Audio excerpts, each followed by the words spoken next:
Hello students, आज हम करते हैं section D of CBSE sample paper. I hope आपने सेक्शन ए से सी तक अच्छे से प्रैक्टिस कर लिया होगा। Let's get to question number 32। A motor boat whose speed is 18 km per hour in still water takes 1 hour more to go 24 km upstream than to return downstream. Find the speed of stream. अब यहाँ समझने वाली बात है कि upstream और downstream का meaning क्या है। देखिए स्टूडेंट्स, पानी हमेशा ऊपर से नीचे ही बहेगा, ठीक है। तो यानी कि स्ट्रीम की स्पीड हमेशा डाउनवर्ड्स ही होती है, राइट।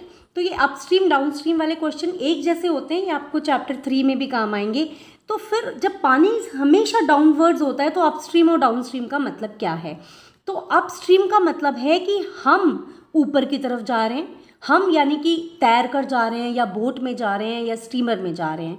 तो हम अगर ऊपर की तरफ जा रहे हैं तो अपस्ट्रीम, और हम अगर नीचे की तरफ जा रहे हैं तो डाउनस्ट्रीम। तो आप खुद सोचिए, अपस्ट्रीम में हमारी स्पीड माइनस हो जाएगी और डाउनस्ट्रीम में हमारी स्पीड ऐड हो जाएगी।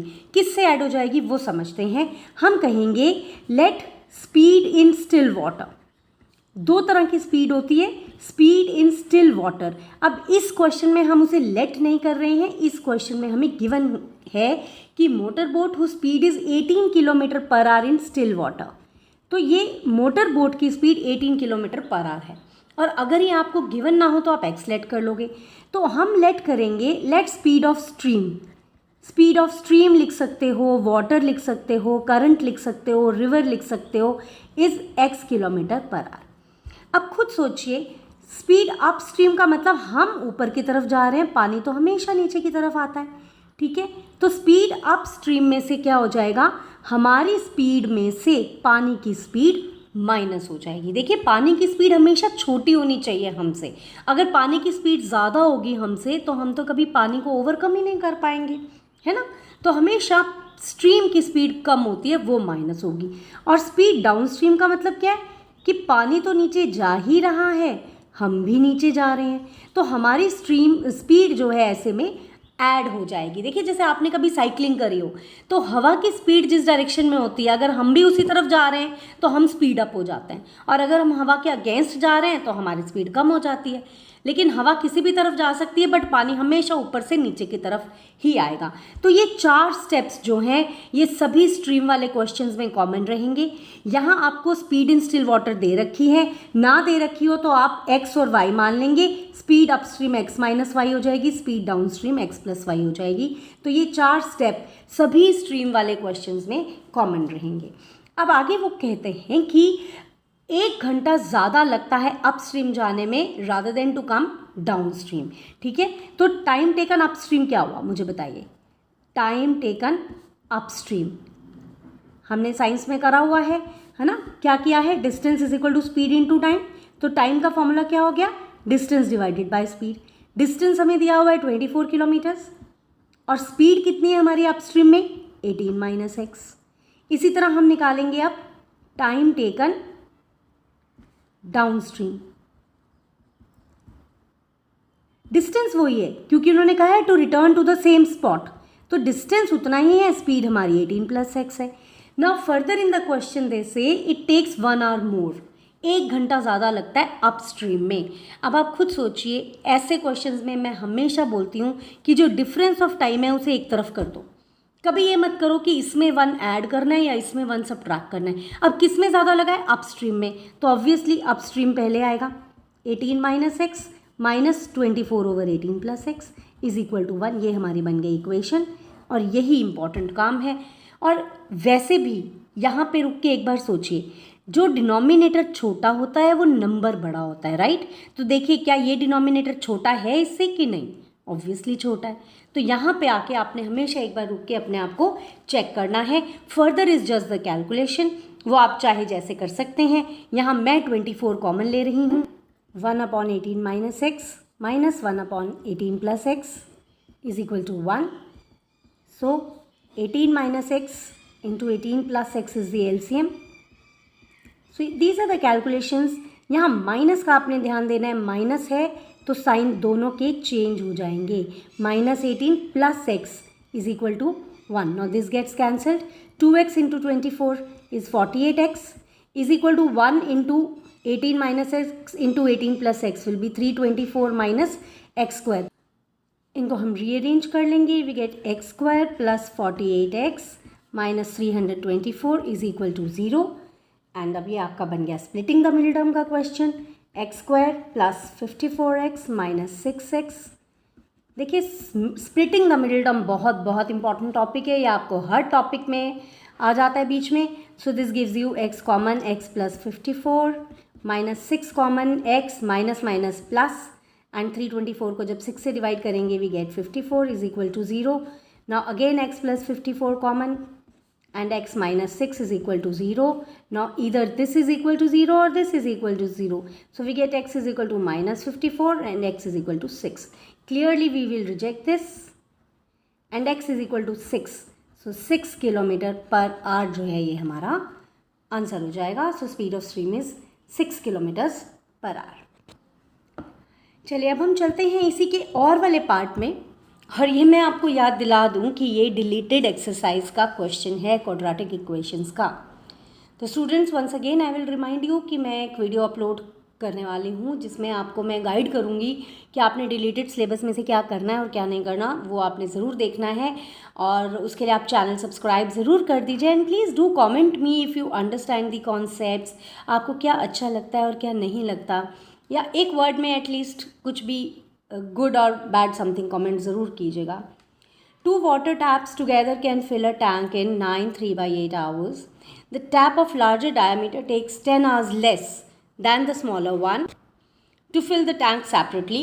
Find the time in which each tap can separately fill the tank.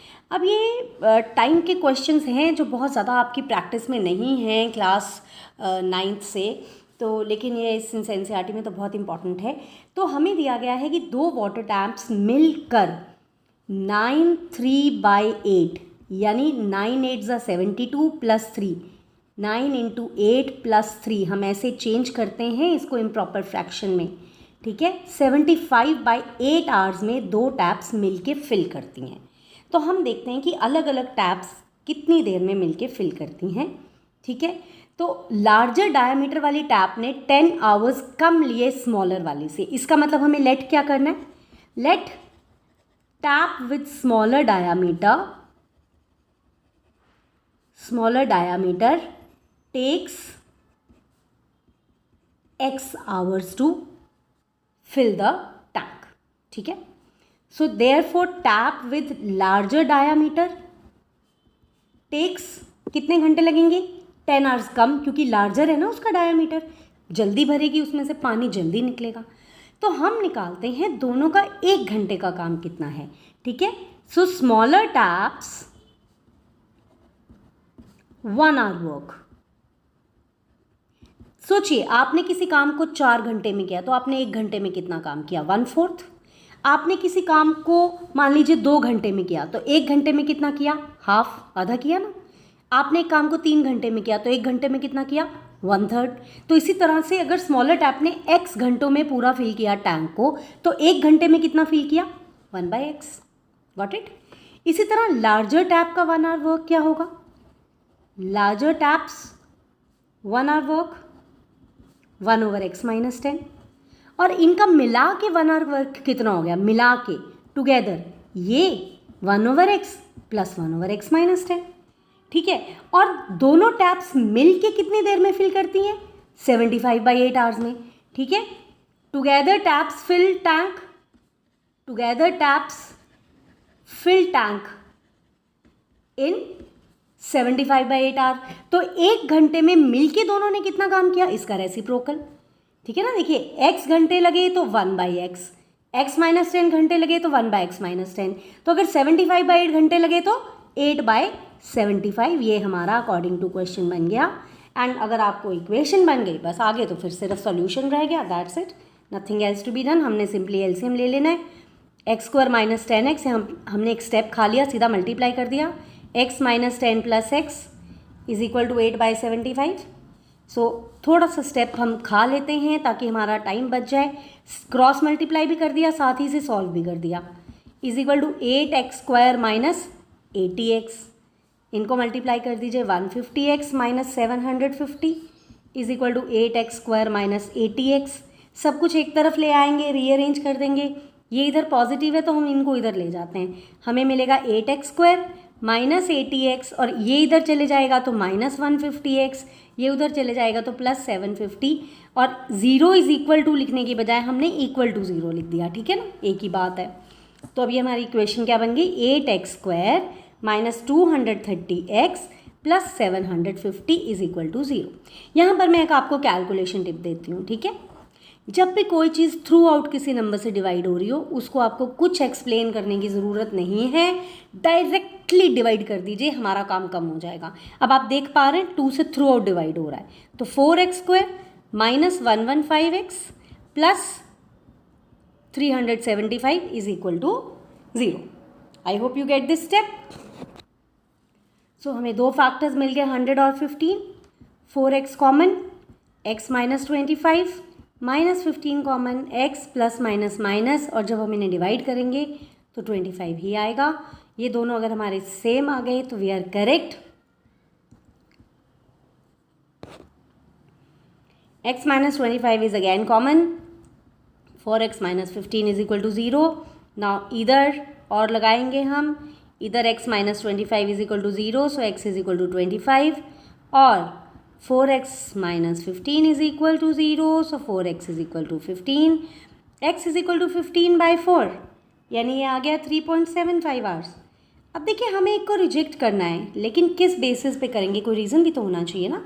ये तो दोनों ही पॉजिटिव आ गए, तो हम कैसे रिजेक्ट करेंगे, हम इसको रिजेक्ट करेंगे। क्यों करेंगे हम इसको रिजेक्ट, क्योंकि अगर x, ये x क्या था हमारा, tap with smaller diameter takes x hours, तो अगर छोटी टैप जो है वो 3.75 आवर्स ले रही है, तो बड़ी टैप ने तो उससे भी 10 घंटे कम लेने, तो बड़ी टैप के नंबर ऑफ आवर्स तो नेगेटिव में चले जाएंगे, है ना, विच इज़ नॉट पॉसिबल, ठीक है। तो इस बेसिस पे हम इसको रिजेक्ट कर देंगे। So 25 hours is the right answer for us. I hope you understand. चलिए जी, let's go to question number 33 which is directly a theorem. देखिए इस बार आपके पास सिर्फ 3 थियरम्स हैं सिलेबस में, एक सिमिलर ट्रायंगल से और 2 सर्कल्स चैप्टर से। तो ये तीनों थियरम्स बहुत अच्छे से कर लीजिए, तीनों की तीनों आपको अलग अलग सेट्स में पूछी जा सकती हैं, और बीपीटी के आने के तो सबसे ज़्यादा चांसेस हैं। तो हमारे पास अब आ गया state and prove BPT. Usually statement नहीं पूछी जाती थी, बट इस बार पूछी गई है, तो आप ज़रूर लर्न कर लीजिएगा। तो हम देखते हैं, इसका प्रूफ भी आपको समझाती हूँ और स्टेटमेंट भी आपको साथ के साथ याद करवाती हूँ कि कैसे करेंगे। फिर उसके ऊपर एक बेस्ड क्वेश्चन है हमारे पास। तो देखिए, if a line is drawn parallel to one side of a triangle, देखिए आप इसकी फिगर बनाइए, और जैसे जैसे हम फिगर बनाएंगे वैसे वैसे ही हम इसकी स्टेटमेंट को याद करेंगे। बीपीटी कहती क्या है, बीपीटी कहती है कि अगर हम डीई बीसी के पैरेलल बनाएं, है ना, यही होगा ना। तो if a line is drawn parallel to one side of a triangle, बस आपने जो मैथमेटिकली किया उसको इंग्लिश में कन्वर्ट कर दीजिए, that's it. If a line is drawn parallel to one side of a triangle, यहाँ पे ब्रेक दे दीजिए। कैसे, to intersect other 2 sides in different points D and E, ये सेकेंड पार्ट हो गया इसका। The other 2 sides are divided in the same ratio, यानी कि A D over D B is equal to A E over A C, यही होती है ना बीपीटी। फिर से देखिए, बीपीटी क्या होती है कि अगर एक ट्रायंगल में हम एक लाइन पैरेलल ड्रॉ करें, तो जो 2 पार्ट्स बनते हैं वो दोनों प्रोपोर्शनल होते हैं, ठीक है। इसको अब इंग्लिश में ट्रांसलेट करते हैं। 3 पार्ट्स हैं इसके, अभी के अभी आपको याद हो जाएगी। If a line is drawn parallel to one side of a triangle to intersect the other 2 sides in 2 different points, then the other 2 sides are divided in the same ratio. Got it. अब given to proof लिखते हैं। देखिए, given का half mark होता है, given a triangle A B C in which D E is parallel to B C, ये हमारा हो गया गिवन, सिंपल, इसी में से निकल गया। टू प्रूफ का half mark, A D upon D B is equal to A E upon E C, बात खत्म, बहुत इजी। हाफ मार्क इसका बन गया हमारा, हाफ इसका बन गया हमारा। और कंस्ट्रक्शन, कंस्ट्रक्शन में हम क्या करेंगे, हम बी से परपेंडिकुलर बनाएंगे। ये देखिए, ये परपेंडिकुलर लग रहा है ना कि नहीं लग रहा।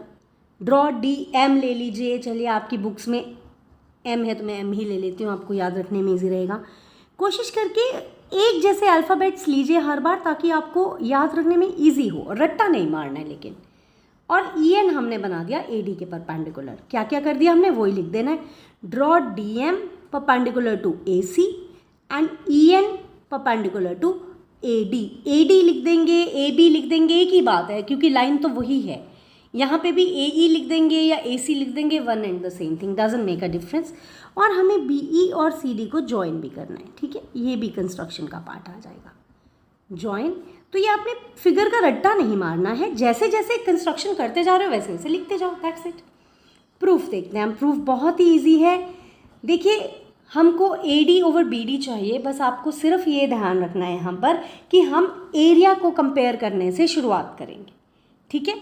तो देखते हैं area triangle A D E और area triangle B D E की रेशो निकालते हैं हम, ठीक है। ये हो गया ए डी ई और बी डी ई।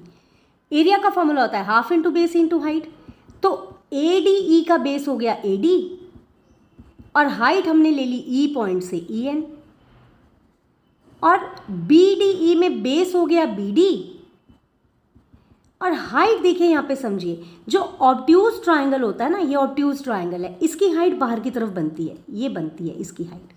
तो ये जो बी डी ई है ना, ये ऑब्ट्यूज ट्राइंगल है, तो इसकी हाइट ई पॉइंट से बाहर की तरफ बनेगी, अंदर की तरफ नहीं बनेगी, तो हाइट इसकी ई एन ही रहेगी। I hope you understand this. तो हाफ ई एन कट के मेरे पास बच गया A D over B D और मुझे कुछ कुछ वो मिल गया जो मुझे चाहिए। अंडरस्टूड, ठीक है। अब हम दूसरी तरफ ले लेते हैं, area of triangle A D E divided by area of triangle C D E. ऊपर ए डी सेम रखा, नीचे अब हमने सी डी ई ले लिया क्योंकि हमें सी ई की ज़रूरत है। अब देखिए एरिया का फॉर्मूला वही रहेगा half into base into height, लेकिन अब मैं बेस ले लूँगी ए ई, ठीक है। अब बेस अगर हमने लिया है ए ई तो तीसरा वर्टेक्स बच गया डी, यानी यहाँ से हाइट जाएगी डी एम, और बिल्कुल सेम तरीके से सी डी ई ट्राइंगल में बेस ले लिया सी ई, हाइट जो है वो डी से जाएगी D M. Now again these gets cancelled, I am left with A E over E C या सी ई, ठीक है। अब आप इन दोनों को ध्यान से देखिए, हमें प्रूफ करना है A D over D B is equal to A over E C, यानी हमें इसको इसके इक्वल प्रूफ करना है। ये तभी पॉसिबल अगर ये दोनों इक्वल हो जाएं। इन दोनों को ध्यान से ऑब्जर्व करो, इनका न्यूमरेटर तो ऑलरेडी सेम है, अगर किसी तरह डिनोमिनेटर सेम हो गया तो हमारा काम बन गया कि नहीं बन गया। तो बस डिनोमिनेटर हम सेम लिख देंगे, but area of triangle B D E is equal to area of triangle C D E. इसका रीज़न क्या आएगा, देखिए इसके रीज़न को हम पहले समझते हैं, मैं आपको साइड में समझाती हूँ इसका रीज़न, यहाँ हम रफली मैं आपको समझाती हूँ। जब दो ट्रायंगल्स सेम बेस पे हैं, अब ये बेस मान लीजिए 5 है और ये हाइट 3 है, और इसी पैरेलल लाइन पे मैं इसी बेस पर एक और ट्रायंगल ले लेती हूँ ऐसे, तो इसके बीच में भी हाइट तो 3 रहेगी ना। अब ट्रायंगल ए बी सी का एरिया भी हो गया हाफ इंटू 5 इंटू 3, और ट्रायंगल डी बी सी का एरिया भी हो गया हाफ इंटू 5 इंटू 3। तो ये सेम बेस और सेम पैरेलल लाइंस के बीच में है। ये क्लास 9th का कॉन्सेप्ट था जो थोड़ा सा आपका मिस हो गया क्योंकि वो चैप्टर आपके सिलेबस से कट गया था, ठीक है। तो इसी तरह से इनको भी अगर आप उल्टा करके देखेंगे तो देखिए ध्यान से, बी डी ई और सी डी ई, ये देखिए ध्यान से, they are on the same base D E and between same parallel lines, तो इनका एरिया जो है वो सेम हो जाएगा, ठीक है। तो इसका रीज़न ये आपने याद कर लेना है, because they are on the same base and between same parallel lines, तो ये इसका रीज़न आ जाएगा। और आप खुद सोचिए, अगर ये दोनों इक्वल हो गए तो ये पूरा इसके इक्वल हो गया ऑटोमेटिकली, तो ये हम एज इट इज़ लिख देंगे, कुछ लर्न नहीं करना, एज इट इज़ ये सारी लेफ्ट हैंड साइड लिख दीजिए आप, B D E is equal to, दोनों की लेफ्ट हैंड साइड्स आप इक्वल कर दीजिए, area of triangle A D E over area of triangle C D E. और अगर ये दोनों इक्वल हो गए तो ऑटोमेटिकली इनकी राइट हैंड साइड्स इक्वल हो गई, therefore A D over B D is equal to A E upon E C, hence proved. ये हैंस प्रूव्ड बहुत ज़रूरी है भाई लिखना, ठीक है। तो ये आप चाहें तो एक बार आप इसका स्क्रीनशॉट ले सकते हैं, वैसे तो प्रूफ आपके पास बुक्स में है, more important is to understand it, ठीक है। तो ये हो गई इसकी स्टेटमेंट। गिवन पैरेलल है, टू प्रूव रेशो है, कंस्ट्रक्शन में परपेंडिकुलर्स, उसके बाद आपने एरिया से शुरुआत की, सिर्फ ये स्टेप माइंड में रखना है तो आपको ऑटोमेटिकली ये दोनों चीज़ें मिल जाएंगी। फिर आपने इनके डिनोमिनेटर्स को इक्वल लिख देना है क्योंकि यही इक्वल नहीं है, बाकी तो सब इक्वल है, और इसका रीज़न ज़रूर याद रखना है, they are on the same base and between same parallel lines. तो उसके बाद से ये दोनों इक्वल हो जाएंगी पूरी, उनको एज इट इज़ लिख दीजिए, कुछ रट्टा नहीं मारना है, और इनकी वजह से if left hand sides are equal right hand sides are also equal, तो ये दोनों इक्वल आ जाएंगी, हेंस प्रूफ्ड। अब इसके साथ है इसका एक बेस्ड क्वेश्चन, उसका भी स्टैंडर्ड अच्छा खासा है, not an easy one, so let's do that now. Figure हमने ड्रॉ कर ली है, गिवन है हमें angle 1 is equal to angle 2। Students, मैं हमेशा प्रमोट करती हूँ एंगल 1, 2 इत्यादि लिखना, बजाय कि एंगल CEF, FEC, वो टाइम ज़्यादा लगता है उसे समझने में भी लिखने में भी। तो एंगल 1 इज इक्वल टू 2 हमें गिवन है, और F हमें मिड पॉइंट दिया हुआ है, यानी DF is equal to FC हमें गिवन है। प्रूव हमको करना है AB over BD is equal to AE over FD। अब देखिए, बहुत आसान क्वेश्चन नहीं है ये। पहली बात तो हमें ये हिंट लेना है कि ये BPT पे बेस्ड क्वेश्चन है। एक तो क्योंकि ये थ्योरम के साथ दिया हुआ है, ये भी एक हिंट हो जाता है, पर ये कोई ज़रूरी भी नहीं है, बहुत पहले ऐसा होता था, अब नहीं होता। लेकिन दूसरी बात ये कि जब हमें इस तरह की रेशो दी हुई है तो रेशो या तो हमें सिमिलैरिटी से मिल सकती है और या फिर हमें BPT से, लेकिन BPT के लिए कोई लाइन पैरेलल होनी चाहिए, वो यहाँ पे है नहीं। तो हम करेंगे एक कंस्ट्रक्शन, ठीक है। कंस्ट्रक्शन हम क्या करेंगे, हम D से लाइन पैरेलल बनाएंगे BF के। तो ये देखिए, आपको पैरेलल लग रही है देखने में, draw DG parallel to BE, इस पूरी लाइन के हमने ये पैरेलल बना ली, ठीक है। अब हम BPT अप्लाई करते हैं in triangle ABE since DG is parallel to BE by construction. So वैसे तो हम AD ओवर DB लेते हैं, बट आपको BPT की करोलरी पता है ना, जैसे हम एक तरफ लेंगे वैसे ही दूसरी तरफ ले सकते हैं। अब क्योंकि मुझे प्रूफ में AB ओवर BD चाहिए तो मैं AB ओवर BD ही सीधा ले लूँगी, ठीक है। AD ओवर DB लेके +1 वगैरह करने की ज़रूरत आपको नहीं है। अगर मैंने इधर AB लिया यानी फुल, तो उधर भी मैं फुल लूँगी यानी कि AE, और इधर अगर मैंने नीचे वाला हिस्सा BD लिया तो उधर भी नीचे वाला हिस्सा लूँगी यानी कि EG। ये मेरा आ गया बाय BPT, अंडरस्टूड, ये स्टेप समझ आ गया। अब आप देखो, इसको कंपेयर करो टू प्रूफ से। मेरे को 4 में से 3 चीज़ें ऑलरेडी मिल चुकी हैं, AB, BD, AE।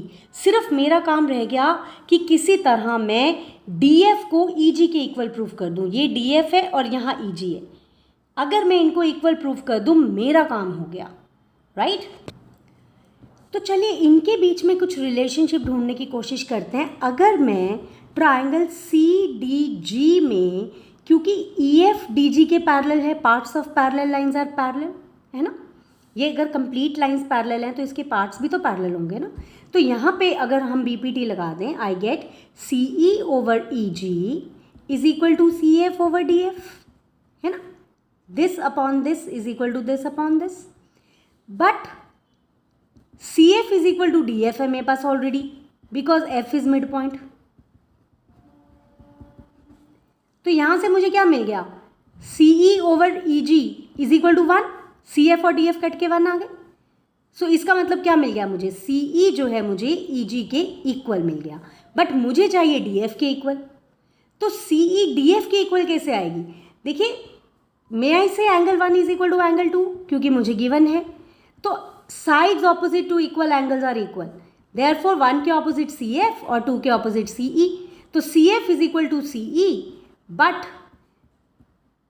CE is equal to EG and CF is equal to DF, है ना। तो क्या मिल गया मुझे यहाँ से, EG is equal to DF मिल गया, EG is equal to DF, और इसको आप 1 में पुट कर दीजिए, पुट इन 1 में पुट करके I get AB over BD is equal to AE over DF, hence proved.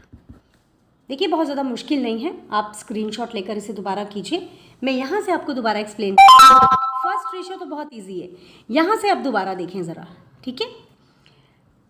ये दोनों एंगल्स इक्वल हैं, यहाँ से CE और CF इक्वल आ गए, बट CF DF के इक्वल है तो CE जो है वो DF के इक्वल आ गया।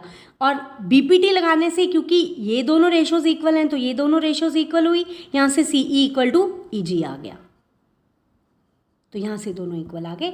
आई होप यू अंडरस्टैंड. रिपीट करिए, पॉज करके रिपीट करिए, लेकिन बहुत इंपॉर्टेंट है ये. Let's get to question number 34 which is from surface area and volume. 2 parts हैं इसके चॉइस है. वाटर रेट ऑफ फ्लो वाला है पहला पार्ट. फिर से आपको याद दिला दूँ, ये डिलीटेड एक्सरसाइज का क्वेश्चन है. पूरी तरह जो 2 क्वेश्चंस हैं उस एक्सरसाइज में रेट ऑफ फ्लो के, वो डिलीटेड है, but still it is there in the sample paper, you must do it. तो देखिए, water is flowing at the rate of 15 kilometre per hour through a pipe of diameter 14 centimetre. यानी एक cylindrical pipe है, उसका radius हमारे पास है, और जो पानी का फ्लो होता है ना बेटा, वो आपकी स्पीड बन जाता है. जो स्पीड होता है वो आपकी लेंथ बन जाता है, सॉरी, ठीक है. जो पानी की स्पीड होती है, इट एक्ट्स एज लेंथ या हाइट, ठीक है. और ये क्यूबॉइडल पॉन्ड में गिर रहा है, उसकी हमको लेंथ और विड्थ दोनों दे रखी हैं. In what time will the level of water rise by 21 centimetre. तो पहले हम वॉल्यूम निकालते हैं. तो देखिए, हमारे पास 2 चीज़ें हैं. हमारे पास एक तो है पाइप, तो वॉल्यूम ऑफ पाइप निकालेंगे हम, ठीक है.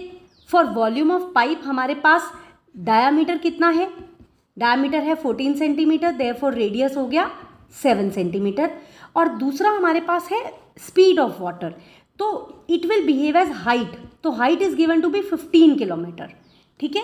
अब 15 किलोमीटर पर आवर जो दिया हुआ है ना, इसका मतलब ये है कि इस हाइट को यूज़ करके जो वॉल्यूम आएगा वो 1 घंटे का आएगा, वरना इस पर आवर का इस हाइट से कोई भी कनेक्शन नहीं है, ठीक है. यही कनेक्शन है, ये हाइट यूज करके जो वॉल्यूम आएगा वो एक कन्वर्ट कर लेते हैं. This is 7 centimetre means 7 by 100 metres and height is 15 kilometre means 15,000 metre. So let us find out the volume. Pi r square h 22 by 7 into 7 by 100 into 7 by 100 into 15,000. और per hour का क्या मतलब था कि इस 15 kilometre को use करके जो वॉल्यूम आएगा ये 1 घंटे का आएगा, ठीक. So let us do the calculations. So we are left with 1 0 and then 5 3s, 5 and 2s, 2 11, and we are left with 11 into 21. So that means 231 ही हमारे पास आ गया. So 231 मीटर क्यूब पानी जो निकल रहा है वो 1 घंटे में निकल रहा है. और अब हम देखते हैं, हमने जिस टैंक को फिल करना है, वॉल्यूम ऑफ टैंक के लिए हमारे पास क्या क्या है. हमारे पास लेंथ है 50 मीटर, विड्थ है 44 मीटर्स, और जो उसमें लेवल ऑफ वाटर राइज होना है वो बन गई उसकी हाइट 21 सेंटीमीटर, यानी कि 21 बाय 100 मीटर. तो इसका वॉल्यूम क्या हो जाएगा, 50 into 44 into 21 by 100. So let us do this calculation also. ये बहुत इजीली हमारे पास आ गया. ये हमारे पास आ जाएगा 462 metres cube.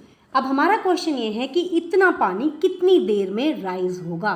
So you see, unitary method बन गया कि 231 metre cube is filled in how much time, 1 hour. 1 meter cube will be filled in 1 by 231 hours, and 462 meter cube is filled in 1 by 231 multiplied by 462, that is 2 hours. यानी कि 2 hours में हमारा ये tank इस speed से fill हो जाएगा, right. अब एक पार्ट हमसे और पूछा गया है कि what should be the speed of water अगर हमें यही rise of water level is to be attained in 1 hour.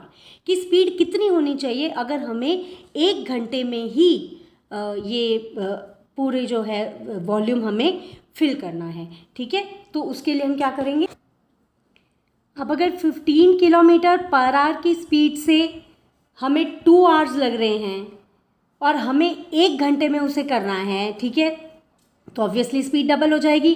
तो हमारी स्पीड कितनी हो जाएगी, 30 किलोमीटर पर आवर. यानी अगर हमको 1 घंटे में फिल करना है तो our speed should be 30 kilometres per hour. I hope you understand this one. Let's go ahead. Now let's go to the or part of question number 34. Let's see the question. And आप pause करके question ध्यान से पढ़ भी लीजिए. A tent is in the shape of a cylinder surmounted by a conical top.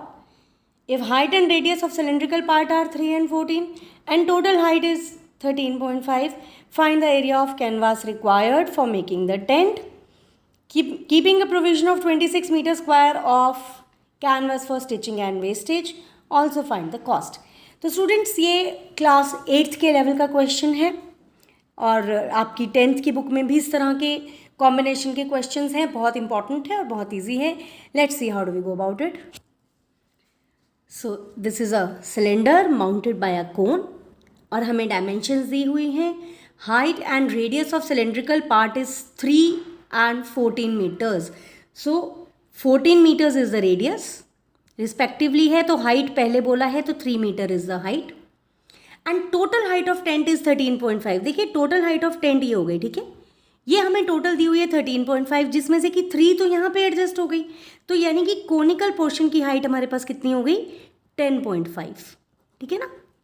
Conical portion की height हो गई 10.5 और रेडियस दोनों का सेम है which is 14 metre and we have to find the area of canvas required. So area of canvas आप देखिए total surface area of canvas आप कहाँ कहाँ कैनवस लगाओगे। पहले कोनिकल पोर्शन को देखते हैं। कोनिकल पोर्शन के CSA में लगेगा, CSA ऑफ कोन, ठीक है। अब कोन का बेस जो है वो सिलेंडर के टॉप में मर्ज हो गया क्योंकि ये इस शेप में है टेंट, ठीक है। तो यहाँ पे ना तो कोन का बेस आएगा ना ही सिलेंडर का टॉप आएगा, राइट। फिर इसके बाद आ गया हमारे पास सिलेंडर का कर्व सरफेस एरिया यानी curve surface area of cylinder. अब सिलेंडर का टॉप तो है नहीं और बेस भी नहीं आएगा, राइट। तो we have to find CSA of cone and CSA of cylinder. तो फॉर्मूला हमें इनका याद होना चाहिए, πRn और CSA of cylinder will be 2πRh। R हम यहाँ पे दोनों में सेम रख सकते हैं बिकॉज रेडियस इज सेम। अब प्रॉब्लम आ गई L की। L हमारे पास है नहीं तो हमें L अलग से निकालना पड़ेगा। You know the formula for L is L square is R square plus H का स्क्वायर। रेडियस हमारा कितना है 14 का स्क्वायर।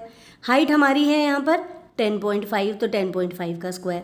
अब 14 का स्क्वायर 196 होता है और 10.5 का स्क्वायर देखिए हम कैसे कैलकुलेट करेंगे, हम ट्रिक लगाएंगे वैदिक मैथ्स की।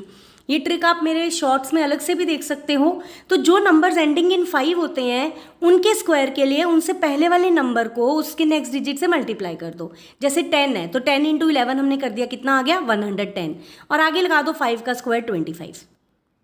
समझ आई ये ट्रिक। तो ये ट्रिक्स तभी हमें वैदिक मैथ्स की करने का फ़ायदा है जब हमें ज़रूरत हो तो हम उन्हें यूज़ कर सकें। हम क्या करते हैं, ट्रिक्स को सुन लेते हैं, पढ़ लेते हैं, लेकिन जब यूज़ करने की बारी आती है तो फिर हम ऐसे करके मल्टीप्लाई करते हैं, ठीक है। ऐसे नहीं करना है हमको। और यहाँ पे हम लगा देंगे डेसिमल क्योंकि 0.5 है। तो ये अब जब हम इनको प्लस करेंगे सो वी विल गेट 306.25। ये L स्क्वायर हमारा आ गया, तो L कितना आ गया स्क्वायर रूट ऑफ 306.25। अब इसका स्क्वायर रूट निकालने के फिर से हम वापस इस ट्रिक का रिवर्स यूज़ कर सकते हैं, ठीक है। यहाँ पे 25 है तो हमें ऐसे दो नंबर ढूंढने हैं जिनको कॉन्जैक्यूटिवली मल्टीप्लाई करके 306 आता हो। तो देखिए 17 मल्टीप्लाई बाय 18 होता है 306, तो यानी ये 17.5 का स्क्वायर आ जाएगा। ये these are a part of Vedic maths. Let me know if you are interested in videos of Vedic maths and my online class for Vedic maths also. Okay, so L comes out to be 17.5 meters. तो अब यहाँ पर आप चाहें तो दोनों अलग अलग कैलकुलेट कर लें और चाहे तो आप कॉमन ले लें। मैं फ़िलहाल अलग अलग कैलकुलेट कर रही हूँ। तो ये हमारे पास आ जाएगा 22/7 × 14 × 17.5 plus 22/7 2 × 22/7 × 14 × height 3। Alright, so this on calculation आप कॉमन लेकर भी कर सकते हो, वो ज़्यादा बेटर है, मैं वही प्रेफर करती हूँ। लेकिन फ़िलहाल आपको मैं ऐसे समझा रही हूँ ताकि आप मिस्टेक ना करें। Plus 264, right. So what do we get, हमारे पास ऐड करके आ गया 1034 मीटर स्क्वायर। और अगर आप कॉमन लेते हैं तो भी बहुत आसान हो जाता है। देखिए आप पाई कॉमन ले लीजिए, आर कॉमन ले लीजिए, हमारे पास बचा 17.5 प्लस 2 × 3, ठीक है। तो ये भी बहुत इजी हो जाता है। 44 × 6 17 + 6 23.5। This calculation also becomes easy. तो ये भी आपके पास आ जाएगा 1034 मीटर स्क्वायर। लेकिन ये आया है टेंट को बनाने में जितना कपड़ा खर्च होगा। और आप ध्यान दीजिए क्वेश्चन में हमारे को स्टिचिंग मार्जिन्स, हमारे को जो वेस्टेजेस हैं स्टिचिंग मार्जिन्स की वो 26 मीटर स्क्वायर हैं। सो टोटल क्लॉथ रिक्वायर्ड क्या होगा, टोटल क्लॉथ जो हमें चाहिए वो कितना चाहिए, वो हमें चाहिए 1034 + 26, ठीक है। सो टोटल क्लॉथ हमें चाहिए 1060 मीटर स्क्वायर।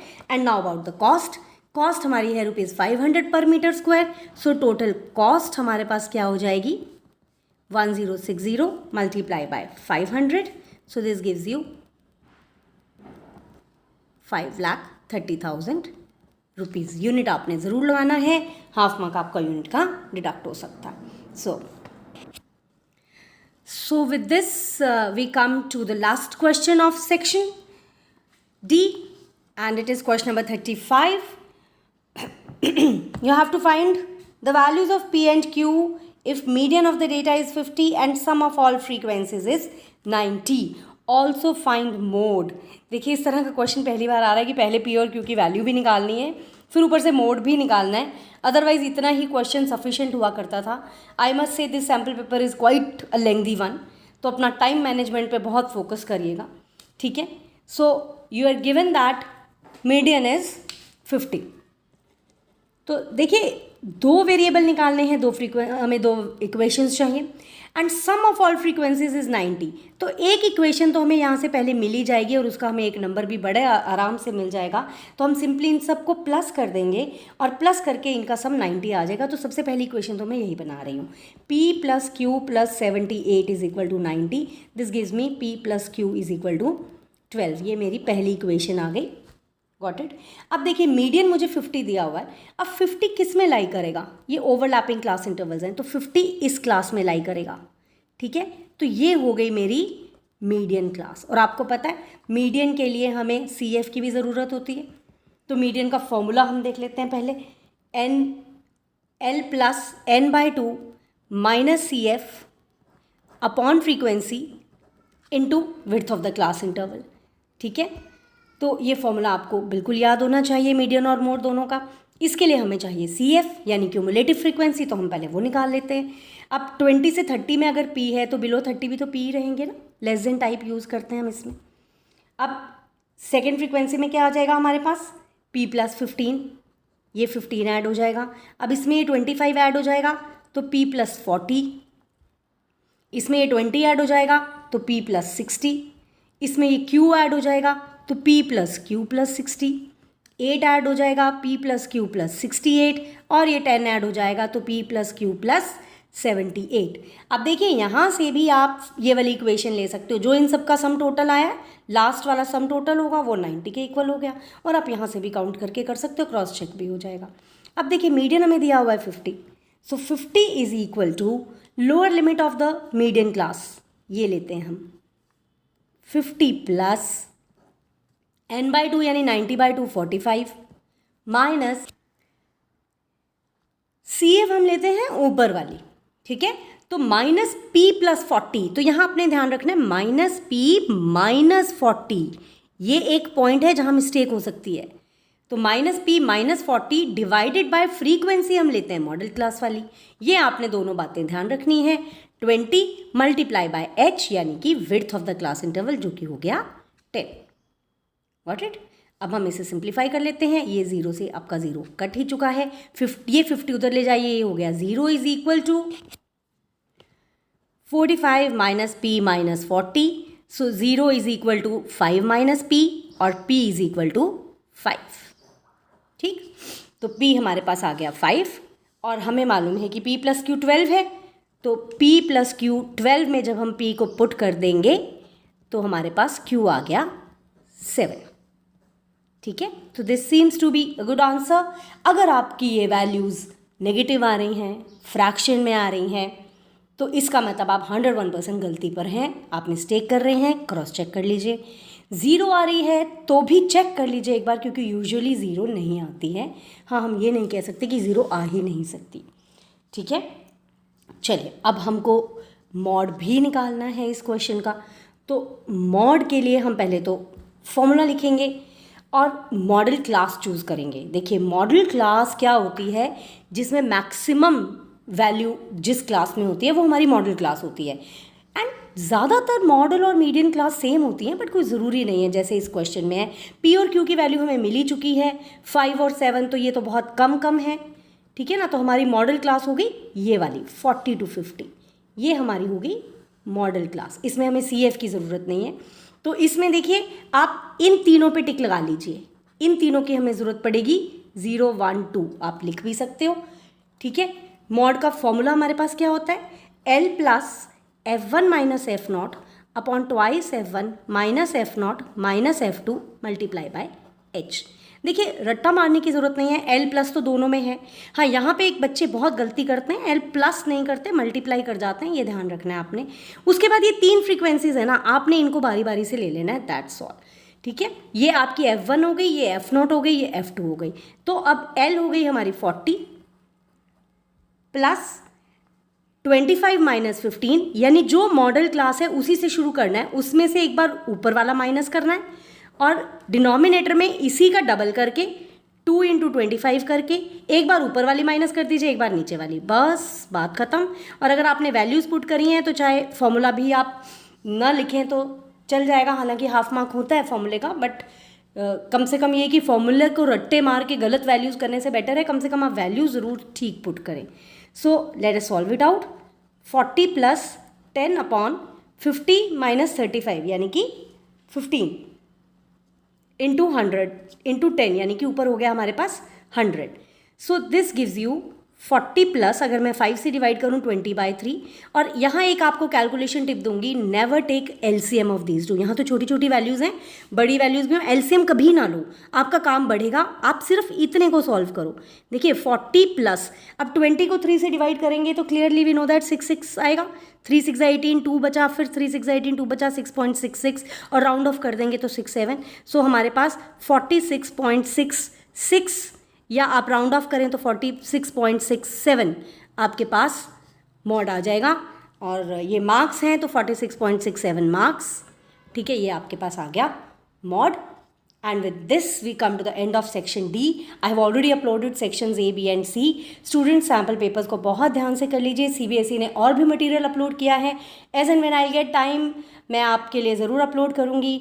तो till then happy practicing, इसको ध्यान से प्रैक्टिस कीजिए।